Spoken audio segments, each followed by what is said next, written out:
Buenas tardes, bienvenidos a todos.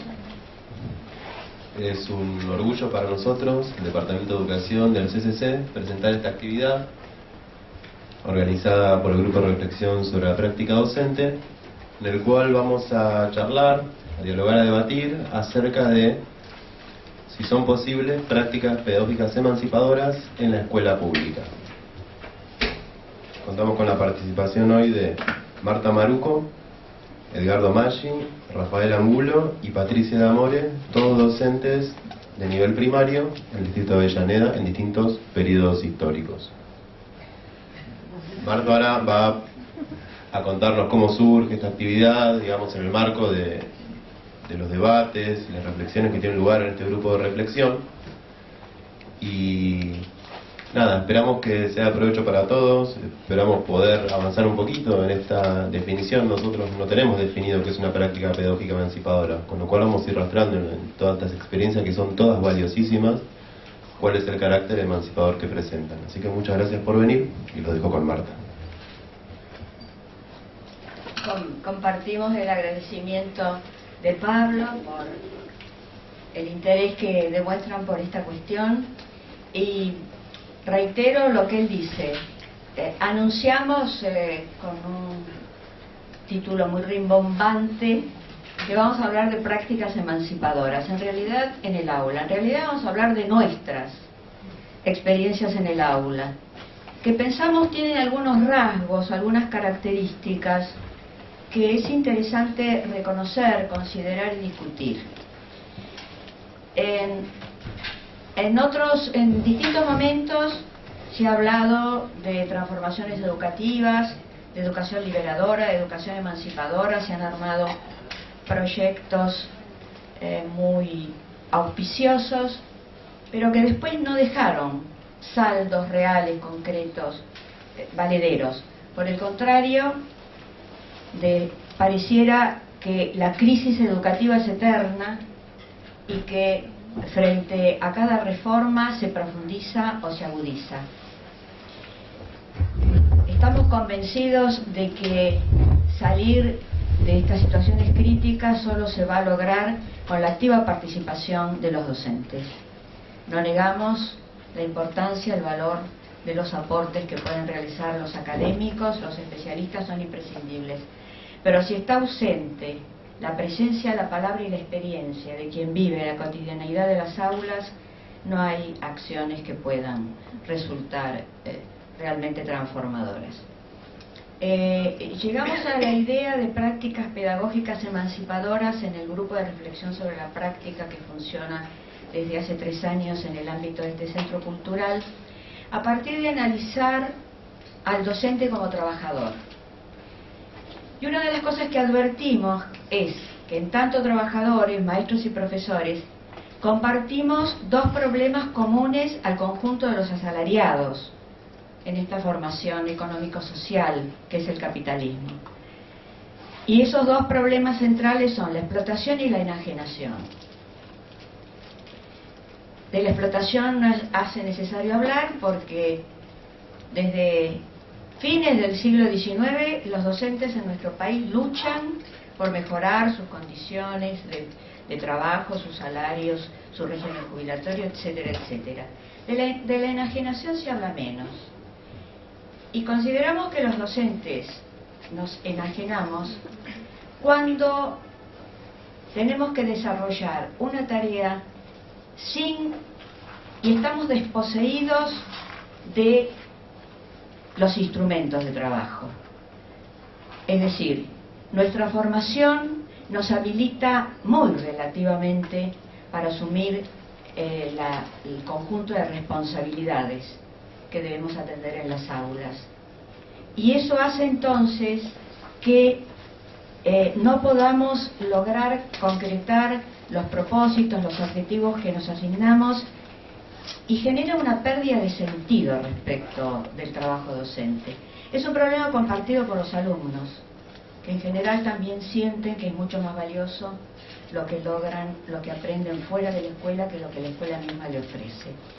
En principio, entonces, una pedagogía emancipadora, una práctica emancipadora, tendría para nosotros como característica central que no es enajenante, sino que genera en los docentes el interés, la convicción de lo importante que es educar, la concreción de los propósitos que inspiran nuestro trabajo, y en el caso de los alumnos les permiten, como decía Paulo Freire, al asistir a la escuela pasar de la lectura ingenua a una lectura crítica de la realidad y encontrar sentido al conocimiento y valorizar el aprendizaje.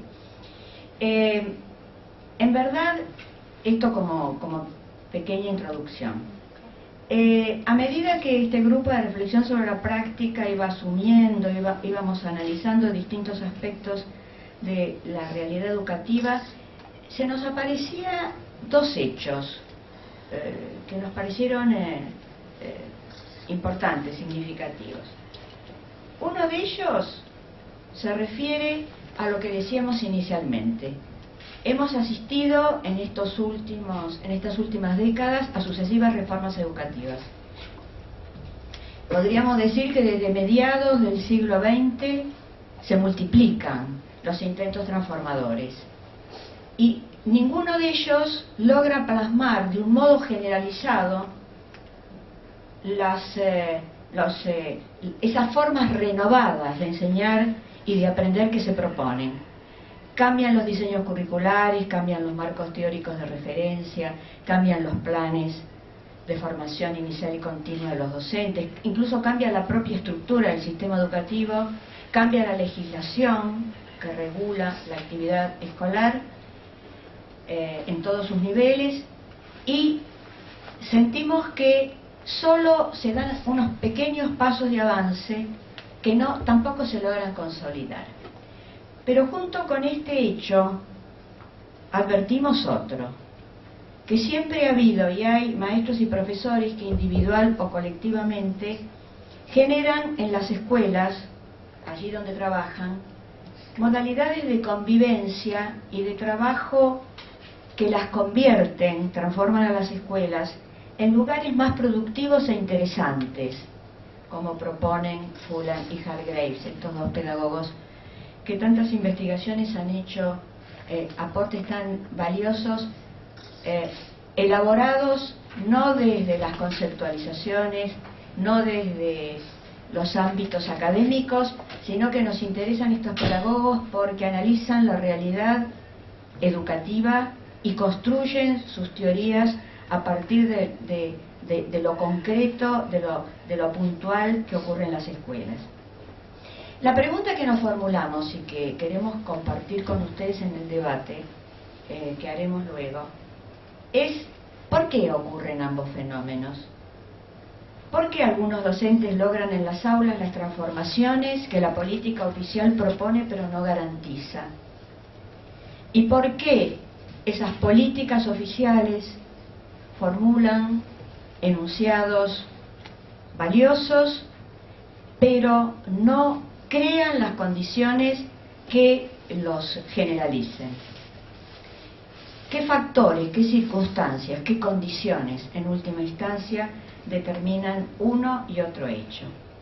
Respecto de las reformas educativas, no es un problema exclusivo de nuestro país, sus alcances limitados e incluso a veces contraproducentes. En particular, la provincia de Buenos Aires ha sufrido las reformas más como embate contra la educación que como proyectos viables y favorables.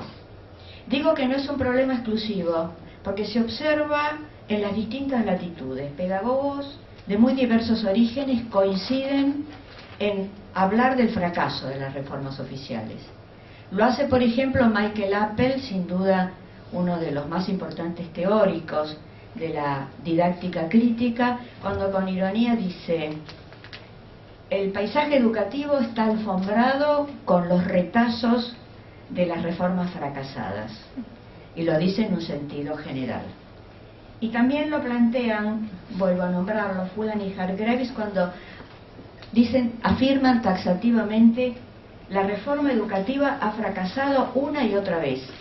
Y ellos fundamentan por qué hablan de fracaso, señalando que no logran estos cambios que las carreras de los docentes y del personal directivo sean cada vez más satisfactorias y más fructíferas. Piensen que desde hace 2 décadas o un poco más se empezó a hablar de malestar docente.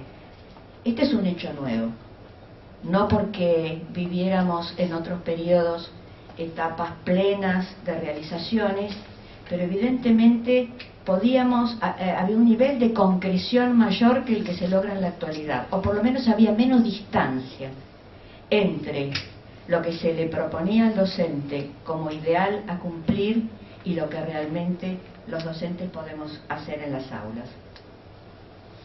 Y respecto de los estudiantes, Fulan y Hargrave dicen que las reformas fracasan porque para la mayoría de ellos las escuelas no son ni estimulantes ni útiles, y están convencidos de que hay otras agencias sociales que van a poder satisfacer con más profundidad y permanencia sus intereses.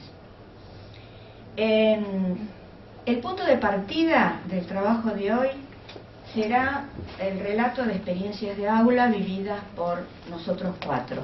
No las presentamos como modelos a imitar, en absoluto, porque sabemos que no lo son. Además, los tiempos han cambiado y así no existiera tanta distancia entre lo que yo voy a relatar, que transcurrió allá en mi juventud, y el tiempo actual. Nosotros sabemos que cada situación de aula tiene su especificidad y que a lo sumo podemos encontrar algunos criterios generales que deberemos adaptar.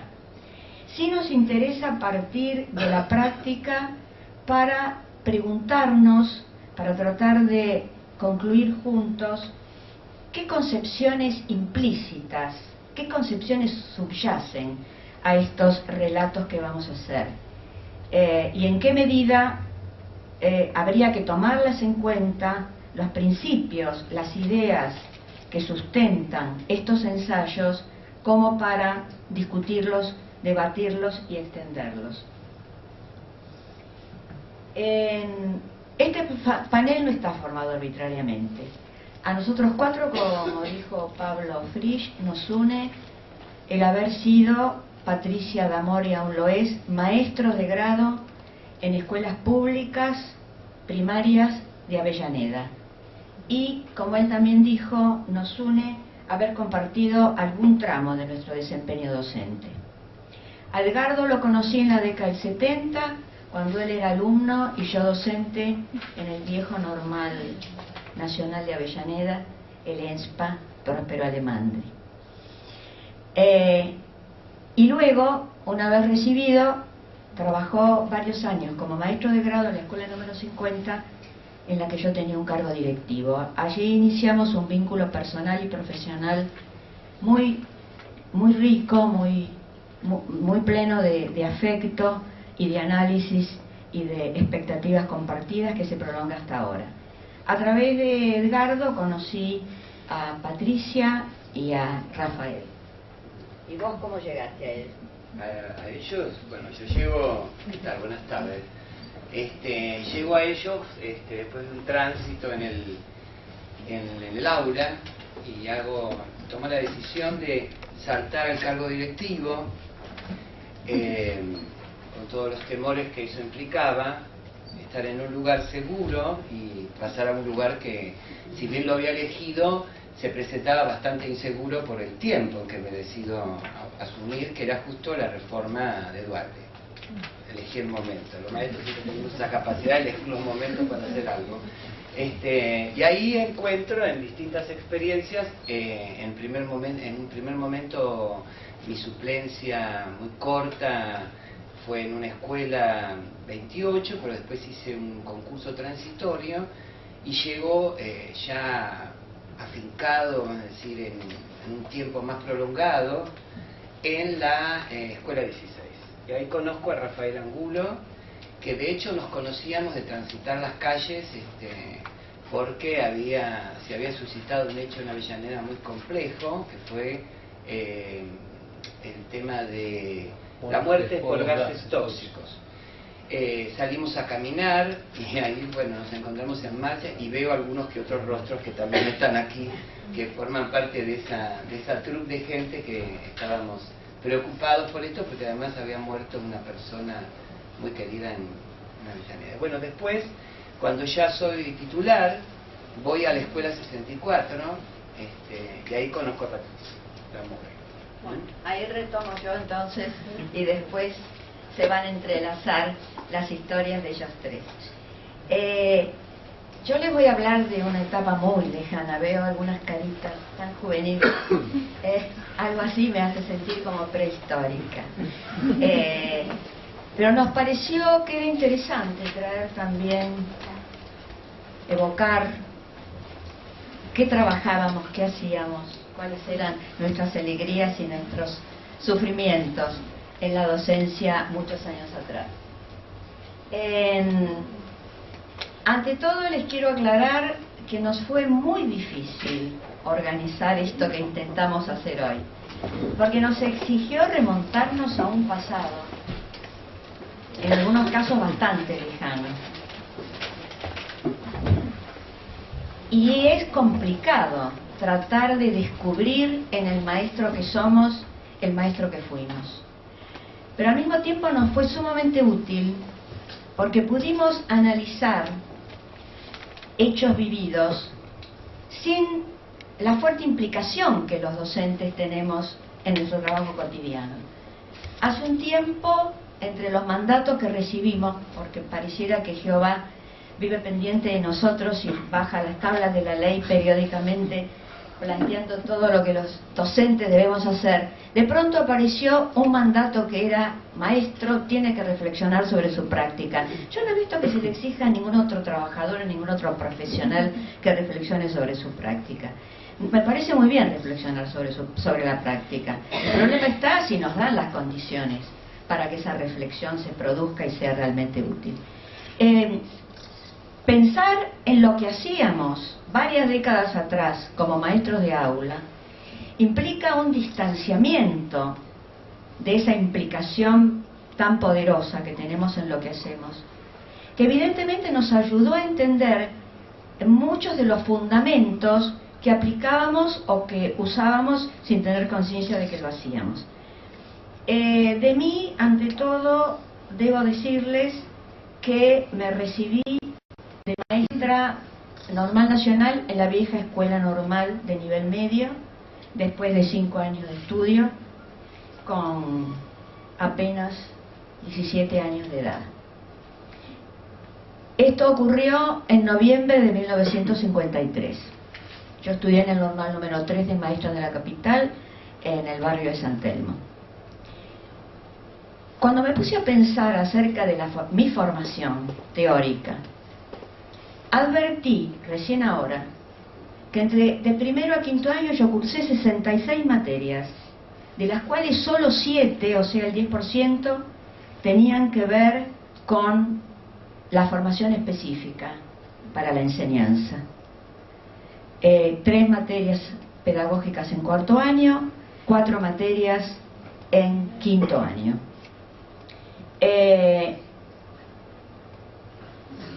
Falta todavía, pero bueno, ahí estoy yo con mi maestra de séptimo grado, después vamos a ver por qué aparece. Mi formación teórica, además de escasa, se caracterizó por lo esquemático, porque en esa época estudiábamos pedagogía, didáctica general, historia general de la educación en cuarto año, didáctica especial, psicología pedagógica, política educacional y organización escolar en quinto año. Nuestro material de consulta exclusivo eran los manuales. Es decir, teníamos un manual, al igual que existía un manual para cursar cualquiera de las otras materias que constituían nuestra formación general. Cuando me puse a analizar qué incidencia había tenido sobre mi formación esta particularidad, descubrí algo que había ignorado hasta ese momento.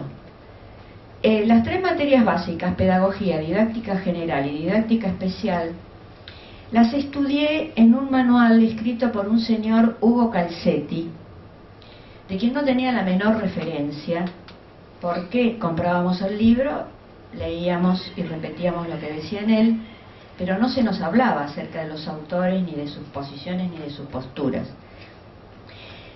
Leyendo las investigaciones de Adriana Puiggrossi y las publicaciones que hizo al respecto, me enteré que el señor Calzetti era uno de los dos más importantes representantes del espiritualismo católico en nuestro país. Es decir, que el fundamento teórico en que nos formábamos los maestros de la década del 30, es decir, fundamentalmente a partir del golpe de Estado del 30, en la década del 40 y aún del 50, es decir, en el periodo del peronismo, estaba inspirado en los principios de Santo Tomás y de Víctor García Oz. No sé si ustedes oyeron nombrar, seguramente algunos sí. Víctor García Oz, pedagogo español, franquista, que reapareció en la formación de maestros en nuestro país con el golpe militar del 76. ¿Sí? Hay quienes me apoyan. ¿Qué planteaba? ¿Cuál era la esencia del pensamiento de Calzetti? Lo que él señalaba era que la función central del maestro era espiritualizar la escuela, garantizando dos cosas fundamentales: el orden y la moralidad. De modo tal que lo que tenía el deber central de los maestros era, desde las aulas, combatir las tendencias liberales del movimiento de la escuela nueva o escuela activa. Esto lo planteaba Calzetti, y el otro representante de este espiritualismo católico era Juan Casani. Lo nombro porque algunos de ustedes lo conocerán. Él fue el fundador, Casani fue el fundador del departamento del Instituto de Didáctica en la Facultad de Filosofía y Letras. Yo no registro que estas peculiares ideas de Calzetti sobre la función del docente hayan ejercido alguna influencia en mí, ni en los maestros que nos formamos en esta época, fundamentalmente porque en ese periodo no se discutía la función político-ideológica de la educación, y no se la discutía porque no se la reconocía. Yo me formé en la época en que todavía se confiaba en el progreso ininterrumpido como destino de la humanidad, y la educación como el instrumento central para lograr ese progreso. De modo que no nos deteníamos a preguntarnos cómo pensaban, desde dónde hablaban estos autores que teníamos que leer. El propio movimiento de la Escuela Nueva, siendo tan importante, tampoco planteó el carácter reproductor de la educación. Lo que proponía la Escuela Nueva era fundamentalmente una pedagogía alternativa que se caracterizaba por ubicar al niño en el centro del sistema educativo. Esto generó en una figura importante del movimiento de la Escuela Nueva, Claparet, la metáfora de la revolución copernicana en educación. Esto es lo que el movimiento de la Escuela Nueva procuraba: desplazar al maestro, al docente, del centro para ubicar en él al alumno. Los que sí tuvieron poderosísima influencia en mí fueron las maestras de grado del Departamento de Aplicación de la Escuela Normal, porque ellas eran quienes nos formaban para la práctica. Yo no tuve el conflicto de muchos de ustedes, jóvenes estudiantes de magisterio, que están tironeados entre las orientaciones que reciben en las aulas de profesorado y lo que ven hacer a los maestros de grado en las aulas donde observan o donde practican. No tuve ese tironeo porque eran dos mundos perfectamente separados y aislados. De modo que el propósito de Calzetti de convertirnos en dóciles portavoces de la moral y del orden no se cumplía, porque las que dejaban su impronta en nosotros eran las maestras de grado. El único ámbito donde yo practiqué fue la escuela primaria del Normal. Y fueron estas maestras las que nos mostraban su práctica a través de las observaciones, nos indicaban los temas, corregían los planes de clase. Después, si quieren, mírenlo, este es mi cuaderno de planes, todavía con el forro del año 53, y van a ver que las maestras con lápiz rojo corregían nuestros planes exactamente igual que si fueran los cuadernos de los alumnos, y calificaban nuestras clases. Yo no puedo decir que hayan sido modelos perfectos, pero sí sé que esa notable coherencia que había entre la práctica observada y la práctica que teníamos que desarrollar, entre los modos de enseñar que nos mostraban y los que teníamos que aplicar, nos daba una gran seguridad. Creo que esa es la nostalgia que todavía, no sé si los padres, pero sí los abuelos de los más jóvenes sienten respecto de aquella escuela primaria tan segura de sí misma.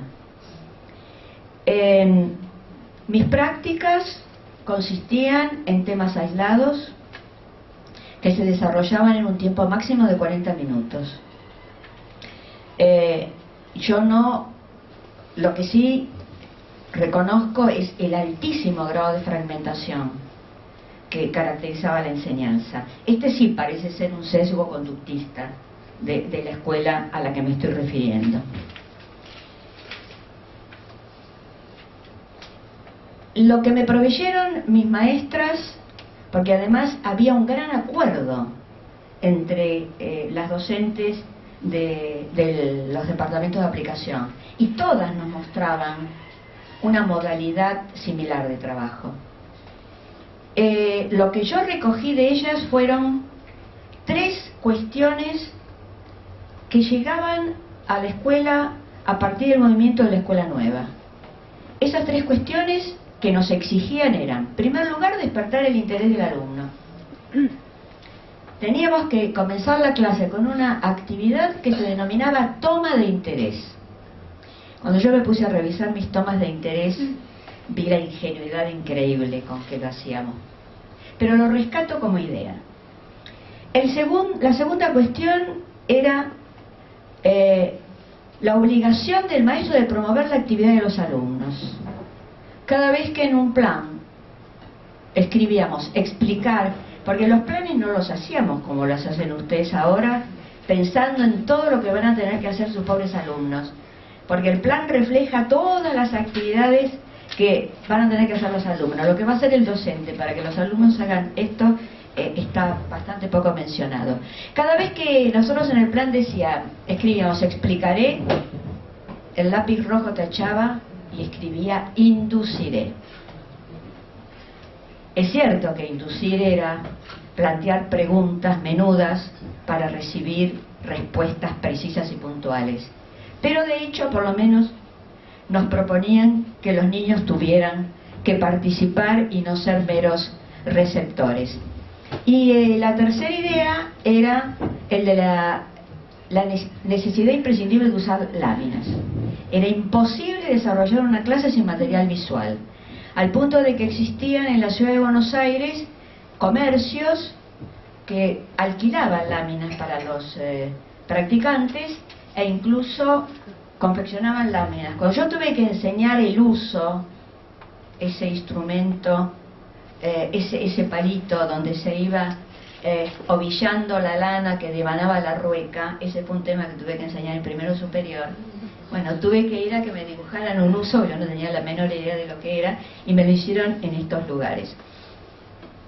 Para que vean la ingenuidad, es decir, esta cosa que sigue pasando hoy, principios valiosísimos que cuando se trasvasan y llegan a las aulas se convierten en hechos mínimos, hasta casi diríamos ridículos.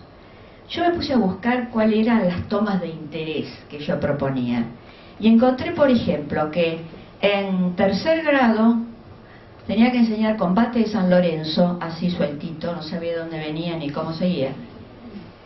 ¿Cuál fue mi toma de interés? Hacer una breve referencia al general San Martín para inducir el nombre del combate. ¿Qué tendría que ver una cosa con la otra? Pero de cualquier manera la maestra lo aprobaba, y lo cierto es que si yo empezaba a hablar del general San Martín y de sus combates, los chicos saltaban y decían combate de San Lorenzo, porque desde el punto de vista informativo aquella escuela cumplía esa finalidad. Otra toma de interés que me pareció más graciosa que esta todavía era cuando en primero superior tuve que enseñar Cristóbal Colón su biografía preparativo de sus viajes. La idea luminosa, la única que se me ocurrió, fue presentar una lámina de esas clásicas donde aparece Colón con esa especie de gorra, de sombrero y con una especie de capa, para que mirándolo los chicos dijeran Colón. Si los chicos no decían Colón, quiere decir que no aprendían nada. Nos reímos, pero no sé cuántos resabios de esto todavía circulan por las escuelas. Desde ya que estas tres ideas sí me parecieron importantes y las retuve y las fui desarrollando. Otra cosa que aprendí de mis maestras fue la profunda convicción que ellas tenían respecto de la importancia de su función y respecto de la importancia de la educación. Estaban profundamente convencidas de que la educación era el elemento central que marcaría el destino del país y el destino individual de cada uno de nosotros. Por eso es que están viendo ustedes mi foto de sexto grado, o sea, séptimo, y ahí está mi maestra, la señora Justa Lascano, y lo traigo para ejemplificar esta cuestión de la convicción. Próximos a pocos meses antes de terminar séptimo grado, la maestra, la señora Justa, nos preguntó una por una, escuela de niñas, no existía la coeducación en Capital Federal, primarias y secundarias separadas para niñas y varones. Nos preguntó qué íbamos a hacer cada uno de nosotros, y yo respondí aquello que había determinado mi familia. Yo iría a las academias Pitman, a donde iban los triunfadores del mañana, decían los afiches, a estudiar máquina y taquigrafía para luego ser empleada. Y la señora Justa me miró y dijo, no, vos no vas a ir a la Pitman, vos vas a ir a la escuela normal. Ahora vas a tu casa y le decís a tu familia, ni siquiera los hizo ir, ni les escribió una nota, que esto es lo que vos tenés que hacer, que es lo que te conviene, vos vas a poder andar bien en el normal, que te busquen a una maestra que te prepare para el examen de ingreso, no había promoción automática, de primaria al secundario. A los pocos días estaba yendo a la casa de la maestra, de la señorita Solari, la maestra de la cuadra, que preparaba para los exámenes de ingreso. Con esta historia me inicié,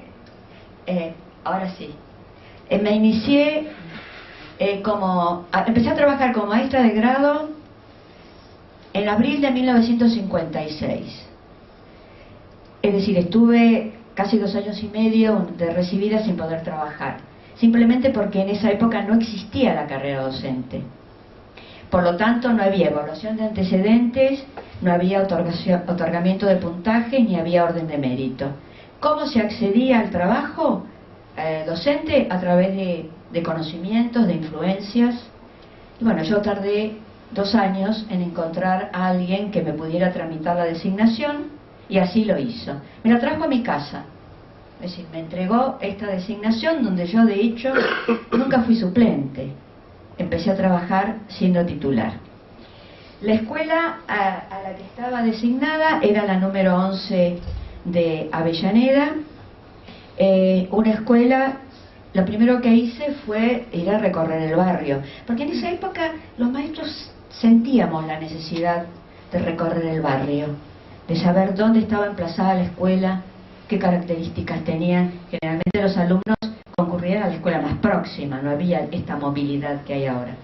Y lo cierto es que ahí descubrí que la escuela número 11, donde mucho más adelante Rafael también trabajó, se levantaba en una zona de lavaderos de lana, de curtiembres, y estaba frente a una de las grandes villas miserias de esa época, la Villa Tranquila de Avellaneda. Para mí fue un cimbronazo, porque enseguida entendí que yo no podía trabajar en esa escuela con esta forma ingenua y rudimentaria con que lo venía haciendo con mucho éxito en cuanto a las calificaciones en la escuela normal. Porque además, quienes iban en ese momento, los niños que iban a la primaria del normal, pertenecían a los medios socioeconómicos culturales altos, eran muy buscados, de modo que eran niños con lo que hoy llamamos capital cultural muy alto, y yo iba a tener que interactuar con niños que provenían de realidades muy distintas. Yo reconozco que desde ese día de noviembre que llegó a mis manos el nombramiento, empecé desesperadamente a tratar de formarme. Y el primer lugar al que apelé, el único con el que contaba, eran las bibliotecas. Las muchas bibliotecas que había en Capital Federal, públicas, y bibliotecas populares muchas. Las bibliotecas me ofrecían en sus ficheros las fichas manuscritas de todas las obras que había organizadas por temas. Y empecé azarosamente a leer sobre pedagogía, sobre didáctica, sobre sobre psicología educacional.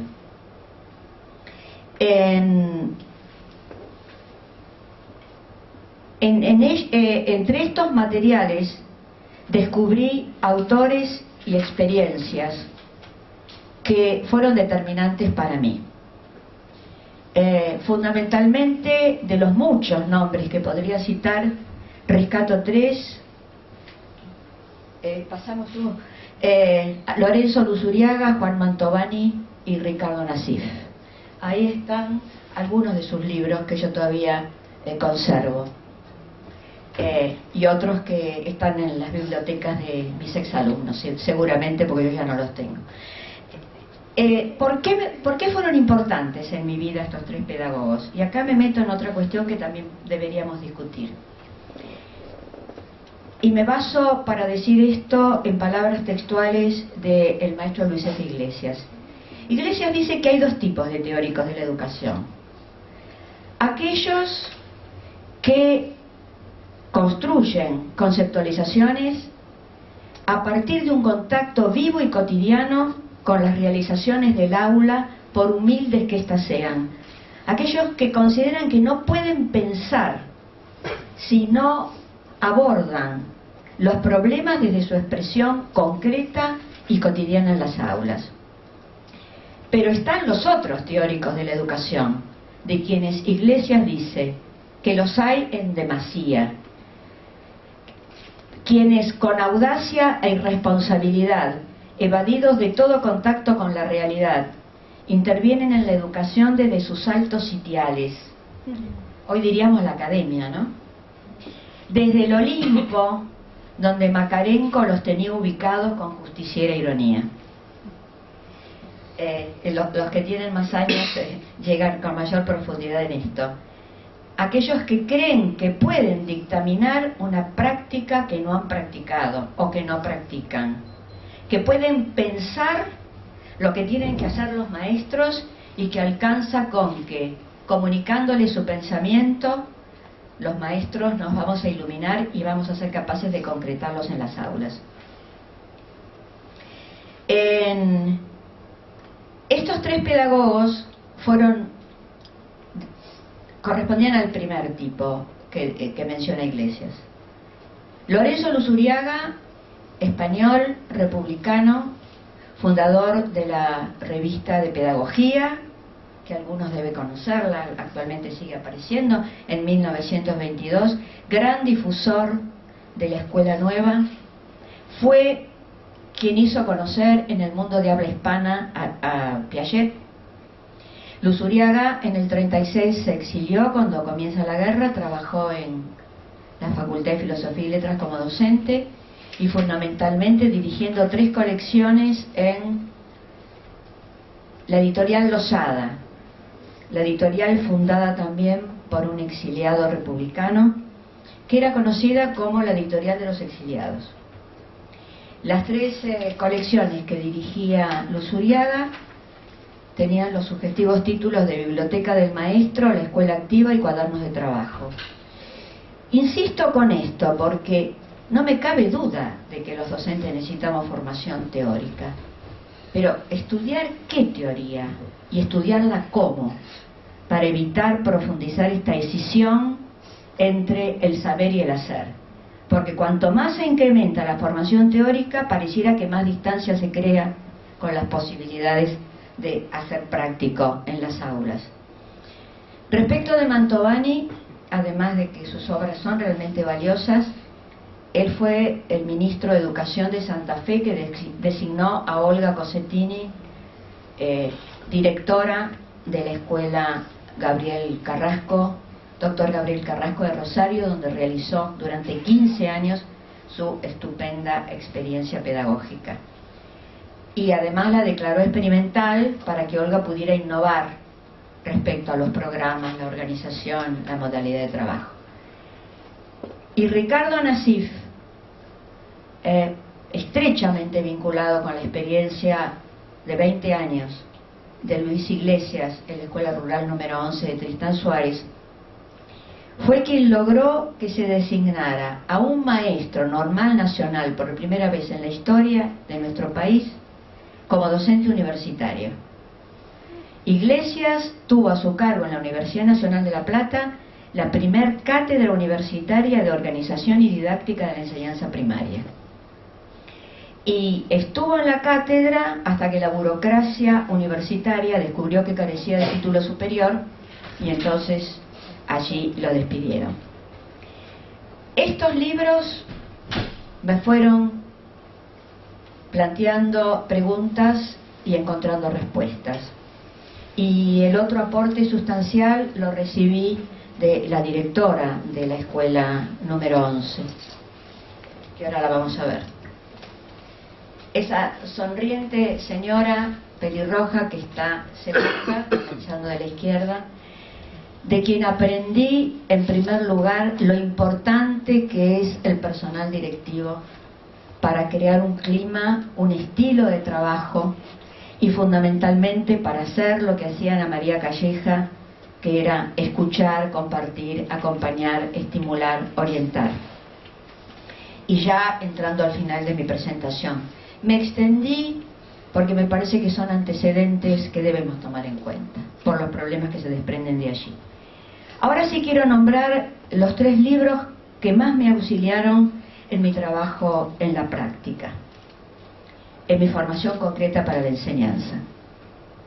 Pasamos a La enseñanza individualizada de Robert Dotrans. Algunos de ustedes seguramente lo conocen, la mayoría no. Y quiero decirles algo, porque Dotrans escribió, la editorial Capeluz publicó este libro en 1949. Dotrans era el prototipo del pedagogo generado por el movimiento de la Escuela Nueva. ¿Por qué? Era al mismo tiempo profesor del Instituto de Ciencias de la Educación de Ginebra y paralelamente director de una escuela experimental, la Escuela del Mail, una escuela de barrio del Cantón de Ginebra, a la que concurrían hijos de obreros, de empleados, de pequeños comerciantes. Porque los pedagogos ubicados en esta corriente de la Escuela Nueva estaban convencidos de que lo central era la investigación para construir una psicología de la infancia que sirviera de base a la elaboración de una pedagogía experimental. Pero al mismo tiempo no alcanzaba con construir doctrina, sino que aquellos que investigaban tenían que probar en las aulas lo que habían investigado. Por eso es que simultáneamente cumplía las 2 funciones. Una anécdota que me parece sumamente importante. Que fue posiblemente el primer instituto de ciencias de la educación del mundo, había sido fundado en 1912 por Claparet. En el año 1921, el joven Jean Piaget, tenía no solamente 25 años, envía sus primeros trabajos a Claparet, y Claparet lo invita a que se integre en una de las escuelas primarias asociadas, escuelas experimentales asociadas con este instituto, como jefe de investigación, para que investigara la psicología del niño con participación de los alumnos. Piaget acepta, y en su autobiografía, cuya lectura les recomiendo, dice textualmente: la proposición de Claparède cambió el curso de mi vida. Vean ustedes la importante que era esta concepción que se ha diluido con el paso del tiempo de integrar teoría y práctica, y que los responsables de la formulación teórica también son responsables de promover, seguir y evaluar y probar la experiencia práctica. Yo me apropié de este libro de enseñanza individualizada y la adapté a mis posibilidades. Estoy hablando del segundo año de práctica docente, ejercicio de la docencia.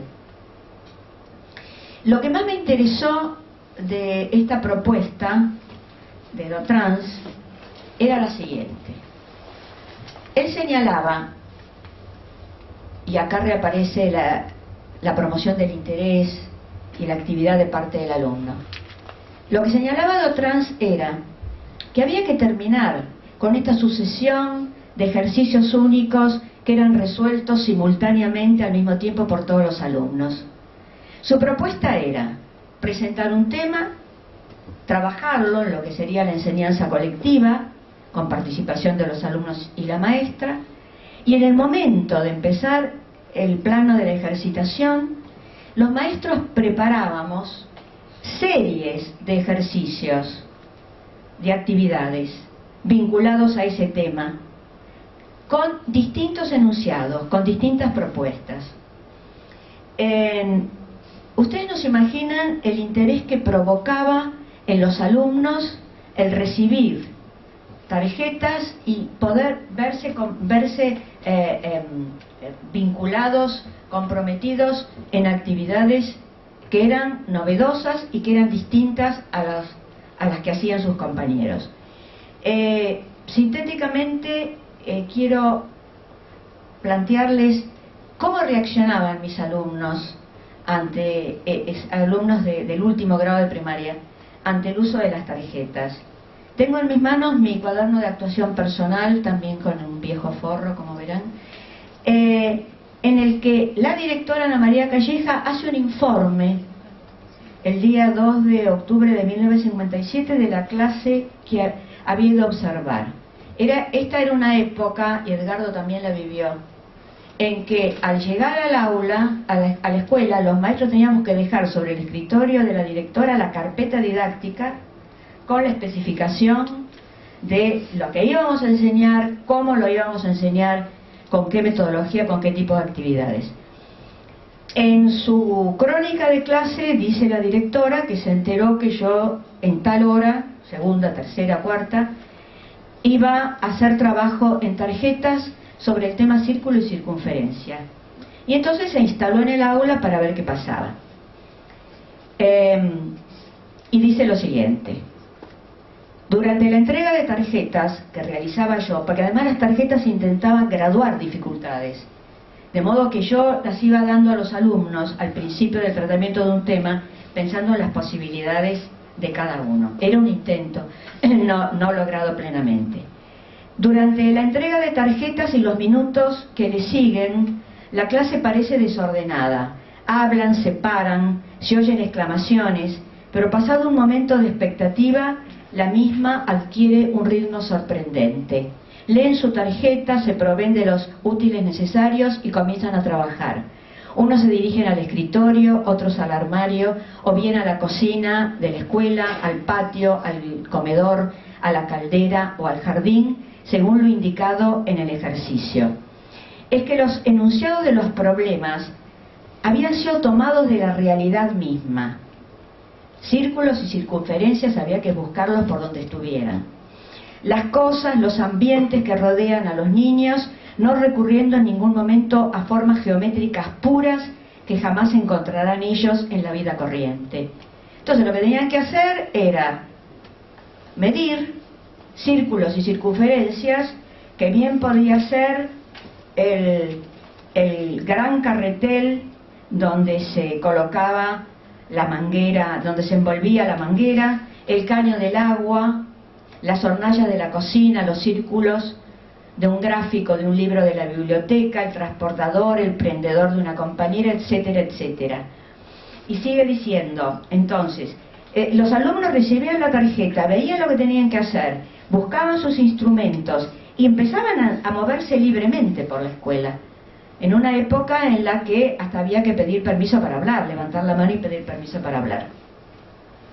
Sigue la directora con las observaciones, con la observación que hace. Yo esto lo usaba exclusivamente para matemática y para lengua, no para ciencias naturales y para ciencias sociales. Para eso usaba el método de proyectos. Lo valioso de esto es el grado de autonomía que comenzaban a lograr los alumnos.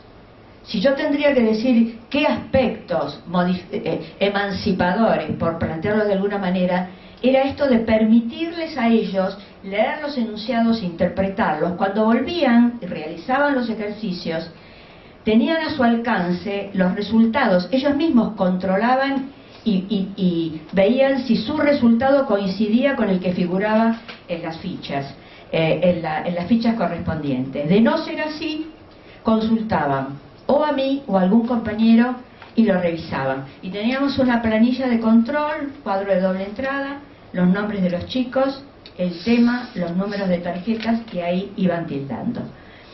El otro método, el otro libro que me ayudó enormemente fue el método de proyectos.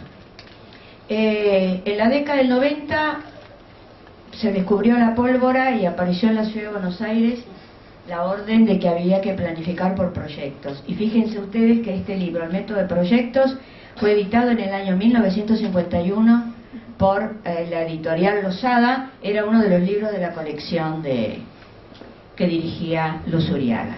El método de proyectos provenía de John Dewey y su discípulo William Kilpatrick. Y a mí me interesaba Dewey. Lo había leído en esta búsqueda de orientación. Lo que más me interesaba de él era su idea de que la escuela es una institución social en la que se debería aprender a vivir en comunidad, actuando con y para los demás, mientras cada uno aprende a pensar y a juzgar por sí mismo. Me pareció muy bueno esto de que él decía de que la educación no debía ser entendida como preparación para la vida, sino como un proceso de vida, ligado al otro principio de que es inútil e irracional exigir del niño esfuerzos cuya finalidad no comprende. Esta necesidad de darle sentido. El maestro tiene que encontrar sentido y el alumno tiene que encontrar sentido al esfuerzo que implica la enseñanza. Bueno, no quiero seguir extendiéndome en esto. ¿En qué consistía el método de proyecto? Proponer un producto, realizar algo en conjunto, cuya realización era valiosa, se plasmaba, se objetivaba el trabajo del aula y al mismo tiempo cumplía una función social. Podía ser compartido, podía ser útil para otros. El mayor problema que tuve era imaginar cuál podía ser el primer proyecto a desarrollar. No quería entrar un día al aula y decir, vamos a hacer un proyecto. Entonces empecé a observar la escuela y lo que ocurría allí, hasta que me enteré de que la Asociación Cooperadora había resuelto construir bancos alargados para que los chicos pudieran participar de lo que se realizaba en el salón de actos sentados. Entonces dije, esta es la gran oportunidad. Fui al grado, le conté a los chicos de la iniciativa, se entusiasmaron mucho con la idea de lo que iba a ser Cooperadora, y le dije, me parece que los podríamos ayudar, porque para hacer esto van a tener que buscar muchas informaciones. Entonces les propuse que pensáramos nosotros qué datos necesitaban los miembros de Cooperadora para realizar este emprendimiento. Recuerdo que me fui con los chicos al salón de actos, lo empezamos a mirar y yo dije, bueno, me parece que lo primero que habría que averiguar es la superficie. Claro, decían ellos, hay que medir y averiguar la superficie y hay que averiguar cuántos alumnos hay en la escuela, es decir, para cuántos chicos habrá que hacer asientos y habrá que averiguar qué espacio hay que dejar en los laterales. Y otros decían, y habrá que averiguar qué clase de madera conviene utilizar. Bueno, lo cierto es que ellos mismos fueron sugiriendo una cantidad de cosas y ahí hicimos una distribución de actividades para averiguar o para hacer distintas cuestiones. Esos eran mis niños, como ven eran unos cuantos, y con bastante desparpajo algunos, ¿no? Se los veía muy espontáneos. Bueno, lo cierto es que trabajamos, este proyecto nos dio lugar a repasar temas que habíamos estudiado el año anterior. Yo los tuve en sexto y séptimo, y además suscitó la necesidad de aprender nuevos contenidos, como por ejemplo hacer planos en escala, estudiar las medidas de superficie, averiguar una diversidad de superficies, estudiar el desarrollo forestal del país, donde se producía distintos tipos de maderas, la utilidad de distintos tipos de madera, hacer cálculos de las más diversas índoles, de la más diversa índole. El tercer, bueno, hay otros proyectos que no voy a mencionar para no seguir invadiendo tanto. La tercera obra, que para mí fue la síntesis